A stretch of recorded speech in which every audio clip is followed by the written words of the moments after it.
আসসালামু আলাইকুম। আসসালামু আলাইকুম। কেমন আছেন? আলহামদুলিল্লাহ ভালো। কি অবস্থা, কি হয়েছে ঘটনা বলেন, জোরে বলেন। ঘটনা হচ্ছে আমাদের জমি জোরপূর্বক দখল করে হাশেম নামের এক লোক। আমাদের বাড়ির পাশেই বাড়ি। সে আমাদের জমির মামলা আছে, সব কোর্টে মামলা আছে? কোর্টে মামলা আছে। কতদিন থেকে মামলা চলে? মামলা বহুদিন ধরে চলে, তাও এর আগে চলছে 10-11 বছর। আমরা ডিগ্রি পাইছি। পরে মামলা চলে প্রায় 2 বছর 3 বছর। এখন সিভিলে মামলা আছে। এই মামলা তারা মানে না, তারা জবরদখল করে লোকজনকে টাকা পয়সা দিয়ে এই জমি দখল করে। কলার গাছ, অনেক গাছ গোছালি কাটে। কলার গাছ কতটি কেটেছে কলা গাছটাও আনুমানিক বলেন? 100 হবে হয়তো বা কাটছে। ওখানে আপনার জমিতে ঘর উঠাইছে? হ্যাঁ, ঘর উঠাইছে। কি ঘর উঠাইছে? এটা এটা টিনের ঘর তিন উঠাইছে। সেট ঘর উঠাইছে? কয় রুমের ঘর উঠাইছে? এক রুম? প্রায় 3 রুম হবে। 3 রুম এরম লম্বা দর্তি ঘর জোরপূর্বক তুলছে। এখন আবার তারা সময়টা কখন? সময়টা প্রায় 1টার দিকে, আজকে বেলা 1টার সময় বেলা 1টার সময় আপনার জমিতে ওখানে গিয়েছে, যাওয়ার পর ঘর উঠাইছে ওরা, ঘর উঠাইছে। এবং আপনারা বাধা দিয়েছিলেন? আমরা বাধা দিই, তাতে আমাদেরকে রামদা, চাইনিজ কোড়ল বা হাসিয়ে এইসব দিয়ে আমাদেরকে জখম করে। বা আমার ভাইয়ের একটি লোক কেটে পড়ে যায়, আমার আরেকটি ছোট ভাইয়ের মাথা ফেটে আপনার যায়। ভাইয়ের হাতের আঙ্গুল সম্পূর্ণ কেটে পড়ে যায়? সম্পূর্ণ কেটে পড়ে যায়। আচ্ছা আচ্ছা। আর আরেকটা ছোট আপনার ভাই এখন কোথায় আছে? রাজশাহী মেডিকেলে। রাজশাহী মেডিকেলে ভর্তি আছে? মেডিকেলে জব দিছে, ওখানে পারবে না। এখন রয়্যাল ক্লিনিকে ভর্তি আছে। এখন রয়্যাল ক্লিনিকে ভর্তি আছে। তার অবস্থা খুব করুণ। খুব করুন, খুব সমস্যা। আপনারা ভাই কয়জন? আমরা ভাই থাকতে 4 ভাই। নাম কি? শহীদুল, শহীদুল বড়, হ্যাঁ জি, তারপরে মেজো, জহিরুল, জহিরুল, রাজু, রাজু। রানা। আপনার নাম কি? আমার নাম জহিরুল। আপনার আব্বার নাম কি? সহিমুদ্দিন। সৈমুদ্দিন। বেঁচে আছে? না, মারা গেছে? মারা গেছে। যে জমি নিয়ে গন্ডগোল, এটা আপনাদের কেনা সম্পত্তি? জি, আমাদের কেনা সম্পত্তি। কোথা থেকে কিনেছিলেন? আমার দাদির থেকে। দাদির নাম কি? মরে যান। মারা গেছে না বেঁচে আছে? মারা গেছে। মারা গেছে। জি। কতদিন আগে মারা গেছে? অনেক বছর আগে মারা গেছে। অনেক বছর আগে। অনেক বছর আগে মারা গেছে।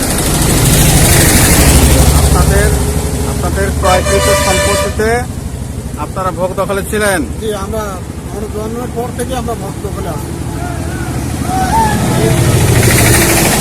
হঠাৎ করে আজকে আপনার জমির উপর চড়া হয়েছে, হ্যাঁ। হয়ে গাছপালা কেটে ফেলেছে এবং ওখানে একটা টিন শেড ঘর উঠাইছে। 144 ধারা জারি থাকার পরেও ও কোর্ট থেকে 144 ধারা জারি আছে।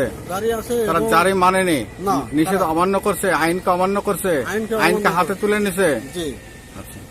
তারা কি ধরনের অস্ত্র নিয়ে আসছিল? রামদালি আসছিল, চাইনিজ কোড়লি আসছিল, চাকুলি আসছিল, ডেগারলি আসছিল। নিয়ে এসে আমাদেরকে এই যে আমার ভাইয়ের একটা লোক কেটে পড়ে গেছে, আমার এক ভাইয়ের মাথা ফাটাই দিছে, আমার একটা 25,000 টাকা মোবাইল বাইরে ভাঙে ফেলছে। আপনার মোবাইল বাড়িয়ে ভেঙে ফেলেছে? জি, টাচ একবার মোবাইল। হয়তো সেই মোবাইলটা কোথায় আছে? মোবাইলটা আমার বাসায় আছে। আচ্ছা। চলবো না। ওই মোবাইল ভাঙে আপনারা আইনের ব্যবস্থা নিয়েছেন, আইনের পদক্ষেপ নিয়েছেন? আমরা এখনো জাননি। জাননি বা গেছি, আইনের কাছে গেছি। হ্যাঁ, আমরা আইনের প্রতি শ্রদ্ধাশীল। আইনে যেটা করে দেয় সেটাই আমরা মানব। জমিতে কি আবাদ ছিল? জমিতে কলার গাছ ছিল, কলার গাছ ছিল? আরো কিছু কলার গাছে কলা ছিল? কলা ছিল। কত কত কাঁদি কলা ছিল? কত ছিল, তবে কলার কানগুলো কাটে নিয়ে আসছে এরা। ওরা কলার কান কেটে নিয়ে আসছে। জি, তা আনুমানিক মূল্য কত হবে?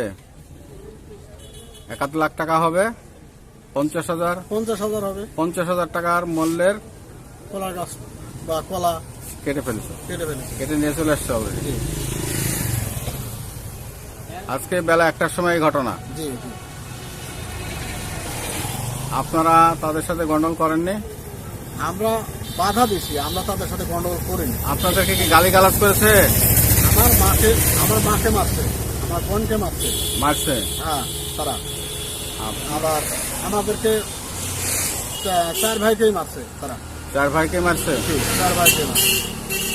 পুলিশ আসে, পুলিশের সামনে আমাদেরকে ধরে মারছে। তো ইতিপূর্বে কোনো গন্ডগোল হয়েছিল এর আগে এই জমি নিয়ে? এই জমিনে এর আগেও গন্ডগোল তেমন হয় নাই, তবে তারা বলছিল কোর্টের রায় মেনে চলবে। এখন আর তারা কোর্টের রায় মানবে কোর্টের রায় মানছে না, না, কোর্টের কোনো নিষেধ মানছে না। না কোনো নিষেধ জমির উপরে 144 ধারা জারি আছে, 144 144 ধারা জারি আছে, নিষেধাজ্ঞা আছে। নিষেধাজ্ঞা আছে। আবার সেদিনে ম্যাজিস্ট্রেট কোর্ট থেকে বলা হয়েছে যে সিভিলের মামলায় যে রায় হবে সে রায়ে ভোগ দখলে যাবে, সেটা তারা মানে না।